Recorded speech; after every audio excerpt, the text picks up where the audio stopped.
Well, the best pictured college football slate happened, and well, it was definitely something. And now we got the rankings here, which I'm gonna go from top to bottom here.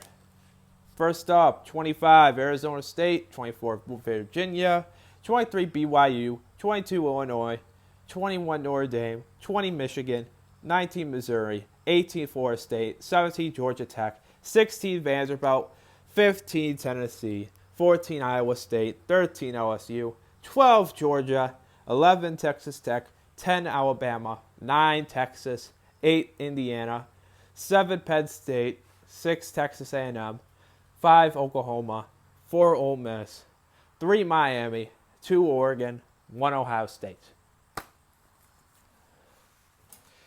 So, the two teams dropped by the rankings are USC dropped from 21 and TCU 24, which I gotta say USC had a hell of a game, man. Especially that receiver, I forget his name is. I think it's I'm not gonna get that name right, but that wide receiver, he was balling out. Definitely gonna be someone that's gonna be radared when the NFL draft comes around and when the scouting thing starts. And then next up, TCU had a game against Arizona State, didn't go their way, and Arizona State basically is back in the rankings. So TCU got nothing much to say about them, other than that they're a pretty solid team. I will say definitely better than the last 2 years. But number 25, Arizona State. Arizona State, I think they're a solid team. I think they're definitely a favorite to win the Big 12. I think the coach is good. I think the players on the team are good. They lost to Mississippi State. They dropped from the rankings completely. But I think they'll definitely still be a great team. And then 24 Virginia, after beating Florida State, they were going to be put on here. And I'm surprised that Virginia's in here. Their football program has not been the brightest recently. But Virginia beat Florida State, which Florida State was unstoppable. So they were going to be put in here. 23, we got BYU, who beat Colorado. Their quarterback was wearing number 47, which pretty much sums up the Northwest. I'm trying to say this. I'm trying to say this right. It's basically the Northwest of college football teams. And then 22, Illinois. No, Illinois and USC, both teams looked great. Illinois definitely looked better from that Indiana loss. Maybe they'll build something upon us, but we'll see. 21 Notre Dame, still BS that they're still ranked, but it's whatever at this point. It's whatever. Jeremiah Love looked nice, though, I guess I'll say. Then 20, Michigan.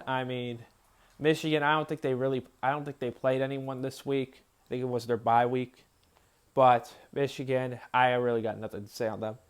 Missouri, they're fine. They're solid. They're whatever at this point. Could they be something? Maybe, but more than likely not. Then in 18, we have Florida State, which I was not expecting them to lose to Virginia. I really wasn't. Now here's the question: Could this give them to like the frustration and edge to beat Miami? I don't know. I'm gonna have to think about it, but we'll see. I still think Miami Florida State will be a great game though, but we'll see. We'll see. Then next up, we got Georgia Tech, which Georgia Tech had a shootout with Wake Forest, but still somehow prevailed in a win. Yeah, they're just a ticking time bomb. Who knows when they'll lose? The question is when at this point. And then next up, we got Vanderbilt, which Vanderbilt will have its biggest game so far. It will define if they're actually for real when they face Alabama at Alabama. They beat Alabama last year as the number one team. Could they come into Alabama and beat them after Alabama had Georgia? We'll see, though. But I think they could absolutely have a chance of doing it. Do I think they'll do it? Not necessarily. I'm going to have to still look on that. 15, Tennessee. Tennessee almost lost to Mississippi State. So, Yeah, they're just a team that's there. 14, Iowa State. They're a team that's there too. And then 13, we have LSU, which I have to say. The Brian Kelly comment about, oh, you're lucky and you're this, that's just incompetent, egomaniac, BS. And guess what happened in 2 weeks in their next SEC game? They lost to Ole Miss. They got beaten up. Their team got torn apart. Garrett Nussmeier is overrated as hell. What a shocker, am I right? Like, seriously. Any right-minded person should have seen this team as the frauds that they were, simply for their coach, incompetent.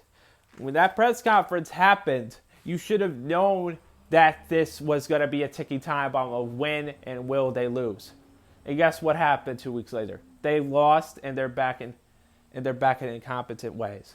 They will never be relevant unless they get rid of Brian Kelly. It's just not going to happen. But then we have Georgia, who shockingly, to me, lost to Alabama. I was not expecting Georgia to lose to Alabama. I honestly thought that Georgia was going to win. But SEC football, I guess. I mean, Georgia's got something to work on, specifically offense. They had a guy wide open. The guy didn't prevail. They need guys who will prevail in those moments. That's what's going to win them these SEC games, to be honest. But we'll see. I still think Georgia's a really great team. But, yeah, that loss is going to hurt for a bit. Then next up, we got Texas Tech.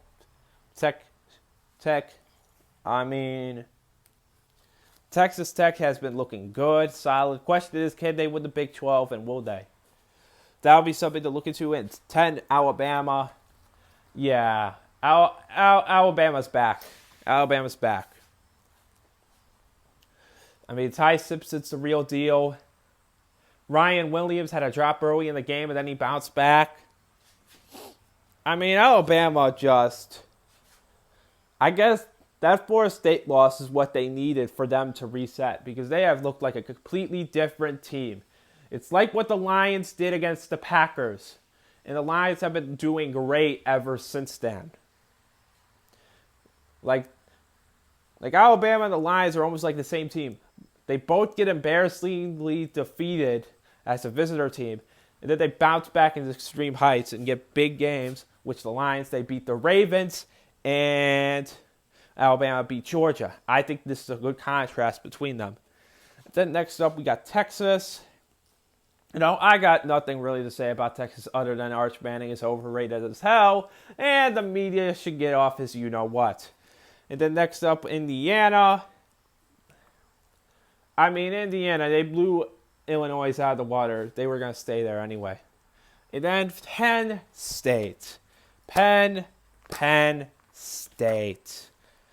Penn State. I really thought you were going to win this game. I really did. I was sure of it. I was sure that Penn State was going to win. I thought that there would be no way in that Oregon would win. But I am simply idiotic. But I was simply idiotic for that. Because why would I give these a chance? Why would I give Drew Aller a chance? Which this game sums up why he's a Browns fan in a way. No wonder he's a Browns fan. Like, they should have won this game. Like, Penn State should have won this game. I mean, they kind of should have lost it, but they should have won this game. All right, they were doing nothing during the first 3 quarters, and then they finally came alive in the fourth quarter and tied the game up, and then it was going to be overtime. And they failed the 2-point conversion, meaning Penn State could possibly win this game if their offense just successfully goes down the field. But then, what do you know? Drew Aller screws up in the biggest moment of a big game and loses the team the game. Penn State will always be Ohio State and Oregon's little brother. That's just how it's going to go. Don't ever change. And then at 6, we have Texas A&M. Texas A&M, can they stay on it? We'll see. 5 Oklahoma, they had a bye week. They don't have John Mateer for a month. That'll be something to look into, especially when in 2 weeks' time they're going to face Arch Manning in the Cotton Bowl Classic. So we'll see that. Then Ole Miss at number 4. Can Lane Kiffin actually lead a playoff team? That would be crazy. 3 Miami. I mean, it's Miami. They're always going to be in the top 5. Oregon deserves their number 2 consideration. Oregon deserves the number 2 spot. They don't deserve the number 1 spot. But Oregon looks great. Dante Moore looks great. Dan Lanning's a great coach. He looks coked out in the post-game interview. But he's a great coach, man. I really honestly respect the guy and like him a lot. And then at number 1, we have Ohio State. They were hyping up Washington like crazy. Husky Stadium win streak. The best out-of-pocket passer currently. A great running back, a great wide receiver. And we blew them out 30-6. Ohio against the world, baby. Ohio against the world. Give Jeremiah Smith, Heisman winner. We're going to go back-to-back. You already know it. And that's it. Yep. Go Buckeyes. Bye-bye.